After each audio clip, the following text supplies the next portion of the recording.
ওই মহিলাকে আল্লাহ পাক রব্বুল আলামিন কবুল করে নিয়েছেন। কারণ মহিলা ওই কোরআন নিয়ে মহিলা চেষ্টা করছেন, কোরআন পড়ার জন্য চেষ্টা করছেন। যখন তাকে মহিলা কোরআন পড়তে পারে না, তখন মহিলা ওই কোরআনের অক্ষরে লাইনে হাত তুলে বলে, আয় আল্লাহ, আপনি কোরআনের মধ্যে যা বলেছেন সবই সত্যি, আল্লাহ সবই সত্যি। রমজান মাসে কোরআন পড়ার কি ফজিলত, কোরআন পড়লে কত সওয়াব। এই সওয়াবের কথা শুই না মহিলা পাগল পারা হয়ে গেছে, আমার কোরআন শিখতে হবে। যখন ওই মহিলা ফজিলতের কথা শুনে মহিলা পাগলের মতো শুধু দৌড়ায় আর দৌড়ায়, হায় হায় আমার কোরআন শিখতে হবে। পাশের বাড়ির মহিলাকে বলে, ও ভাবি, আমাকে আপনি একটু কোরআন শিখাইয়া দেন। পাশের বাড়ির খালাম্মাকে বলে, ও খালাম্মা, আমার একটু কোরআন শিখাইয়া দেন। পাশের বাড়ি বাস্তিকে বলে, ও বাস্তি, আমাদের একটু কোরআন শিখাইয়া দেন। আমি শুনেছি যেই মুখ দিয়া কোরআন পড়ে সেই মুখটা দামি হয়ে যায়, ঠিক কিনা? আমি শুনেছি যেই ব্যক্তির অন্তরে কোরআন থাকে সেই অন্তরটাও আল্লাহর কাছে দামি হয়। আমি শুনেছি যেই ব্যক্তি কোরআন পড়ে সেই ব্যক্তি হেদায়েত পাওয়া যায়। আমি এই কোরআন ছাড়তে পারবো না। ও বাস্তি, আমাকে তুমি একটু কোরআন শিখায় দাও। ওই বাস্তি বলে, ও কাকি, আমি একটু কোরআন পড়তে যাই না, আমি আপনাকে কিভাবে কোরআন শিখাবো? ওই মহিলা শুধু কান্না করে আর কান্না করে আর কান্না করে। ওই মহিলা ইশারের নামাজের পরে নামাজে দাঁড়ায়া যায় আর মোনাজাতের মধ্যে কান্না করে, আল্লাহ, আমি তো কোরআন শিখতে পারি না, আল্লাহ, আল্লাহ, কোরআনের ফজিলত আমি আগে বুঝি নাই, আল্লাহ, এখন বুঝেছি, আল্লাহ, তুমি দয়া করে মায়া করে আমাকে একটু কোরআন শেখার তৌফিক দাও। ওই মহিলা শুধু সারাদিন কান্না করে, ইফতারের আগে মনোযোগে কান্দে। ওই মহিলা সেহরির আগেও কান্দে, সেহরির পরও কান্না করে। ওই মহিলা শুধু পাগল করা হয়ে গেছে, দৌড়াচ্ছে, হায় হায়, আমি কিভাবে কোরআন শিক্ষা করবো আল্লাহ, আমি জানি না। ওই মহিলা যখন কোন টিচার পাইল না কোরআন শিক্ষা করার জন্য, মহিলা যখন কোরআন শিক্ষা করার জন্য কোনো টিচার পাইল না, কোন কোরআন শিক্ষা করার জন্য সাহায্য পাইল না, আল্লাহ পাক রব্বুল আলামিন বলেন, যে ব্যক্তি আখিরাত পাওয়ার জন্য, যে ব্যক্তি আমি আল্লাহ পাক রব্বুল আলামিনকে পাওয়ার জন্য, কোন দুনিয়া পাওয়ার জন্য না, যে ব্যক্তি পথ খোঁজে, রাস্তা খোঁজে, আমি আল্লাহ পাক রব্বুল আলামিন তাকে সহজ করে দেই। যে ব্যক্তি শুধু আমি আল্লাহ পাক পাওয়ার জন্য, হেদায়েত পাওয়ার জন্য যে ব্যক্তি পথ খোঁজে, আমি সেই ব্যক্তিকে গাইডভাবে নুসরত দান করি। ওই মহিলা যখন এরকম পাগল করা হয়ে গেছে, রাতে নামাজ পড়ে আর শুধু কাঁদে, বলে, মালিক, যে কোরআনের মধ্যে আপনি হেদায়েত রেখেছেন, যে কোরআনের মধ্যে আপনি হক বাতিল রেখেছেন, যে কোরআনের মধ্যে আপনি কুদরতের নির্দেশনা রেখেছেন, আয় আল্লাহ, সেই কোরআন শিক্ষা করার জন্য আমাকে একটু তৌফিক দান, একটু তৌফিক।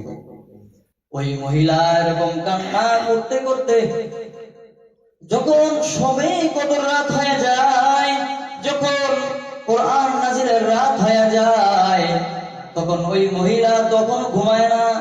ওই মহিলা এরকম রাত্রে তারাবির নামাজ পড়ে মহিলা কান্নাকাটি শুরু করে দিয়েছে। সিজদায় পড়ে কান্দে, মহিলা রুকুতে গিয়ে কান্দে। যেই রাতে কোরআন নাজিল হয়েছে, ওই রাতে যখন মহিলা এরকম সেহরি খাওয়ার পরে যখন সিজদায় পড়ে গেলেন, সিজদায় পড়ে কান্নাকাটি করতে করতে করতে করতে হঠাৎ করে যখন আজানের আগ মুহূর্তে ওই মহিলার যে স্বামী আছে, ছেলে সন্তান আছে, তারা বলে, হায় হায়, মাকে অনেক সেজদা দিতে দেখেছি, কিন্তু আমার মাকে এত লম্বা সেজদা দিতে আমি কখনো দেখি নাই। ওই মহিলার যারা বাচ্চা আছে, মহিলার স্বামী আছে, তারা পেরেশান, মা এতক্ষণ সেজদা দিলে এখনো কেন ওঠে না? তারা পেরেশান হইয়া ওই মহিলার পিঠের মধ্যে এরকম হাত বুলায় দেয়, হাত বুলায় দেয়, মা তুমি ওঠো, তোমাকে এরকম কখনো সেজদা দিতে দেখি নাই।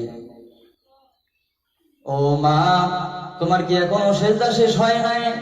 কিছুক্ষণ পরে দেখে ওই মহিলাকে যখন ধাক্কা দিল, দেখে ওই মহিলা এরকম শক্ত হইয়া পড়ে আছে।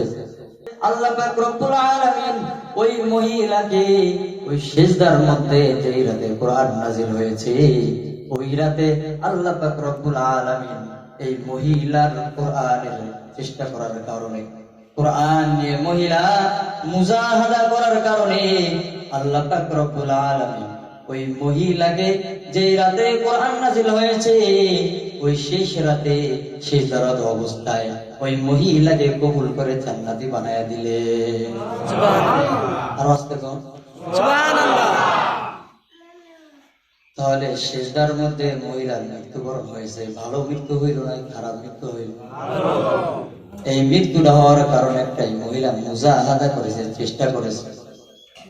ওই মহিলাকে আল্লাহ পাক রব্বুল আলামিন কবুল করে নিয়েছেন, কারণ মহিলা ওই কোরআন নিয়ে এরকম কোরআন নিয়ে মহিলা চেষ্টা করছেন, কোরআন পড়ার জন্য চেষ্টা করছেন। যখন তাকে মহিলা কোরআন পড়তে পারে না, কোরআন পড়তে পারে না, তখন মহিলা ওই কোরআনের অক্ষরে লাইনে হাত তুলে বলে, আয় আল্লাহ আপনি কোরআনের মধ্যে যা বলেছেন, আয় আল্লাহ আপনি কোরআনের মধ্যে মিথ্যা কিছু বলেন।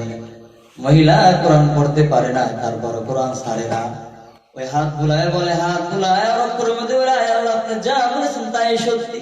মহিলা তো বোঝে না যেন আল্লাহ পাক রব্বুল আলামিন খুশি হন, এই জন্য হাত বুলায় আর ওই মহিলার লাইন অক্ষর বসে আছে। ও যুবক ভাই, ও বৃদ্ধ বাবা, এই কোরআনটা কয়দিন ঠিক করছেন বাবা? ও বাবা, আপনি তো জানেন না আপনার কয়দিন হায়াত আছে, আপনার কবে এই হায়াত শেষ হয়ে যাইতে পারে বাবা? আপনার তো জানা নাই, আমারও জানা নাই আমার হায়াত কবে শেষ হয়ে যায়। যে কোরআন কোন আসমানকে নাজিল করে নাই, যেই কোরআন কোন জমিনকে জমিনের উপর দেয় নাই, যেই কোরআন কোন পাহাড়কে দেয় নাই, পাহাড়কে বলেছে পাহাড় তুমি আমার কোরআন সংগ্রহ করতে পারবে। পাহাড় ডাক দিয়ে বলে, ওই দয়ার মালিক এত ভারী কোরআন আমার পক্ষে সম্ভব না। আর সেই কোরআন নাজিল করেছে হুজুর পাক সাল্লাল্লাহু আলাইহি ওয়াসাল্লামের উপর, মানুষের উপর আল্লাহ পাক রব্বুল আলামিন কোরআন নাজিল করেছেন। এই দুর্বল মানুষের উপর কেন নাজিল করেছেন? এই দুর্বল মানুষের উপর আল্লাহ পাক রব্বুল আলামিন ভালোবেসে নাজিল করেছেন, আর বলেছেন দিনের তলব করা প্রত্যেক মুসলমানের উপর ফরজ। তাহলে ভাই আমরা ইংলিশের জন্য লাফালাফি করি, ইংলিশের জন্য আপনি অনার্সে ভর্তি করান, ডাক্তার বানান, ইঞ্জিনিয়ার বানান, কোনো না নাই, কিন্তু মুসলমান হিসেবে আল্লাহ পাক রব্বুল আলামিন যেটা ফরজ করেছেন সেটা আগে আদায় করার দরকার কিনা জোরে বলে। এই জন্য আপনার ছেলেরে আপনার মেয়েকে আগে কোরআন শিক্ষা করান, আগে দ্বীনের ইলম শিক্ষা করান, তারপর আপনি ইংলিশে যত বড় ডাক্তার বানান, কোনো সমস্যা নেই। যখন দ্বীনের বুঝ থাকবো তখন আপনার ছেলে ব্যবসা করবে হালাল, যখন দ্বীনের বুঝ থাকবো তখন ডাক্তারি করবে হালাল ভাবে, যখন দ্বীনের বুঝ থাকবে তখন ইঞ্জিনিয়ারিং করবে হালাল ভাবে। জোরে বলেন ঠিক কিনা? এই জন্য এই দ্বীনের বুঝ দেওয়ার দরকার আছে আর নাই? বাবা আমাদের বয়স হয়ে গেছে, আমরা কোরআনটা নিয়ে একটু ফিকির করি। ওই মহিলা যদি মহিলা মানুষ হয়ে এরকম কোরআনের জন্য ছোটাছুটি দরদি করতে পারে, তাহলে আমরা তো মহিলা না।